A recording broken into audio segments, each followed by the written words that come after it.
Hello and welcome to another module of Introduction to Mining Engineering. I'm Dr. Shekhar Bhattacharyya, your instructor. Today, we'll delve into early stages of the mining life cycle with focus on exploration and reserve estimation. By the end of this module, you will understand how we define mineral resources, estimate reserves, and determine economic parameters like cut-off grade and stripping ratio. First, let's distinguish between prospecting and exploration. Prospecting is largely performed by geoscientists.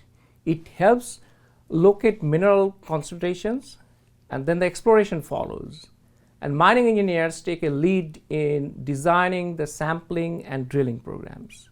In this module, you'll be introduced to the goals and methods of an exploration program and compare core drilling and rotary drilling cuttings, develop a sampling plan that ensures geologic and grade continuity, define resources versus reserves, and estimate reserves using polygon, triangular, and inverse distance methods.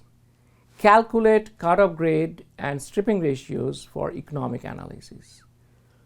Once prospecting has identified a potential deposit, exploration's objective is to define its shape, size, and orientation, then also the depth, grade, and geotechnical characteristics.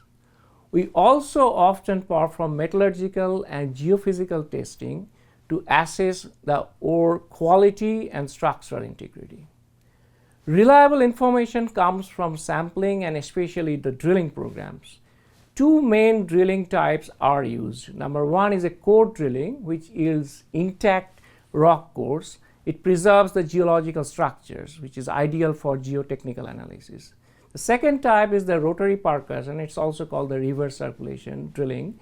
It produces small chips or cuttings that is generally much cheaper. But the core, there is no core. The chips, it loses the structural information. The cores are more expensive per meters, but they provide invaluable details. Cuttings are faster and cost effective for initial grade estimation. The challenge is designing a sampling pattern to reduce risk.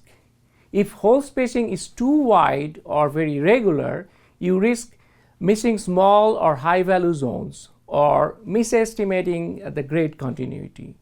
Good practice is spacing the drill holes based on the minimum mineable dimensions of the deposits. Now, let's clarify some key terminology. A mineral resource is a naturally occurring deposit that has potential economic extraction. It's further classified as measured, which is high confidence supported by dense reliable sampling. Then the indicated, which is moderate confidence as spacing is sufficient for a reasonable inference.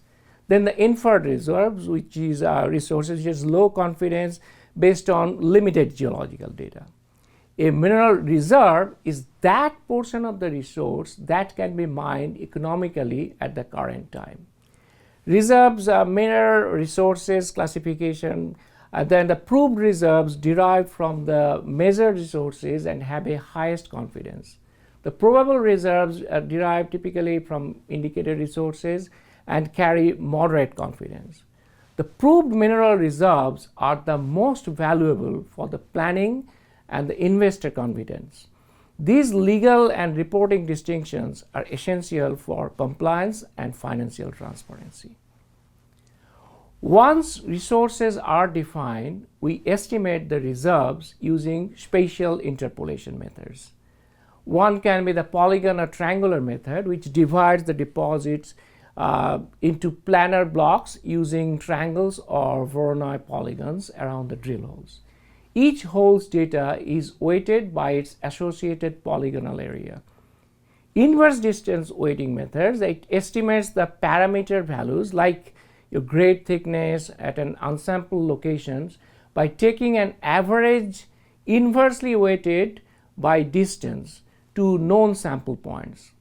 These methods account for the area of influence for each sample ensuring weighted average.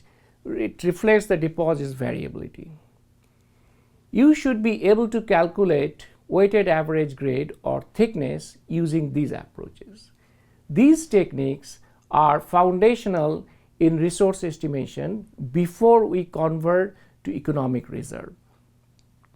There are many geostatistical methods available for resource and reserve estimations, and we teach these methods to upper level mining engineering students in those courses. With a resource estimate in hand, we must determine how much of it is recoverable economically. Two key matrices support that. One is the cut-off grade and the second is the stripping ratio. Cut-off grade is the minimum ore grade required to cover mining, processing, and general operating cost. Materials below this threshold typically becomes waste or it's not mined. Stripping ratio is the volume of waste to ore moved in surface mining. For tabular flat-lying deposits, we calculate a maximum or break-even stripping ratio to determine economic pit limits.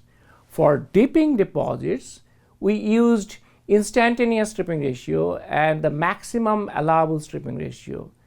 As pit depth increases, waste volume grows faster than ore, often raising the SR beyond break-even, making deeper extensions uneconomic. These calculations are key in determining pit expansions and mining limits. Now, to summarize the module 3, we discussed prospecting, which locates the potential mineral concentrations, and then the exploration, which defines them in detail, a well-designed drilling and sampling program, which ensures the geologic and grade continuity and reduces risk. We distinguish between resources, which are measured, indicated, and inferred, and then the reserves, which are into proved and probable. Reserve estimate relies on methods like polygonal, triangle, and inverse distance weighting. The cut-off grade and stripping ratio, which determines what portion of the resource is economical. And then thanks for your attention. Please review the skeleton notes and complete the assignments from this module before you proceed on to the next module.